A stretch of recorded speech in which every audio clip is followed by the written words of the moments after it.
এই যে আপনি বললেন পরিস্থিতির জন্য কাজ করতে হতো, এই পরিস্থিতিটা কিরকম হলো কেন যে কাজ করতেই হবে আমাকে?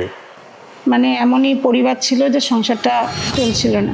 কাজ না করলে আমার বাচ্চা সংসার চলবে না, সেই জন্যই আমার মাদ্রাসাতে আসা।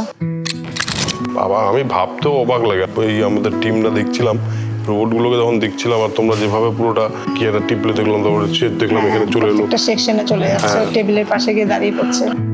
খুবই মন দিয়ে কাজ করছে বলে মনে হচ্ছে সবাই। আমরা যখন বাড়ি থেকে মাদ্রাসাতে পা দিচ্ছি মনে হচ্ছে আমরা আরেকটা বাড়িতে যাচ্ছি। এই ভালো লাগার উৎসটা কি? ভালোবাসা অ্যাকচুয়ালি আমাদের। এইরকম গরমের মধ্যে আঁচের মধ্যে কাজ করা, সেটা কি একটু ডিফিকাল্ট?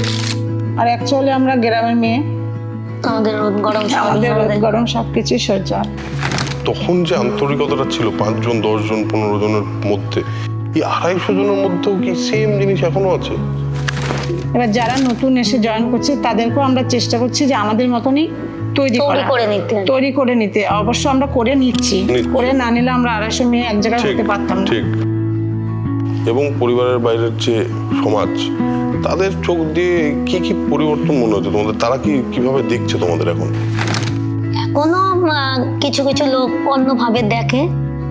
মাদ্রাসাতে কাজ করতাম, হোটেলে কাজ করি, অনেকে অনেক কথা বলেছে, কিন্তু তবু ওই কথাটা আমি কানে নিইনি, যেহেতু আমার সংসারের প্রেগনেন্ট অবস্থাতেই আমি মাদ্রাসাতে কাজ করেছি। ছোটটা মানে খারাপ সময়, ওই সময়টা যে পাশে থাকবে সেই হচ্ছে সবচেয়ে আপন।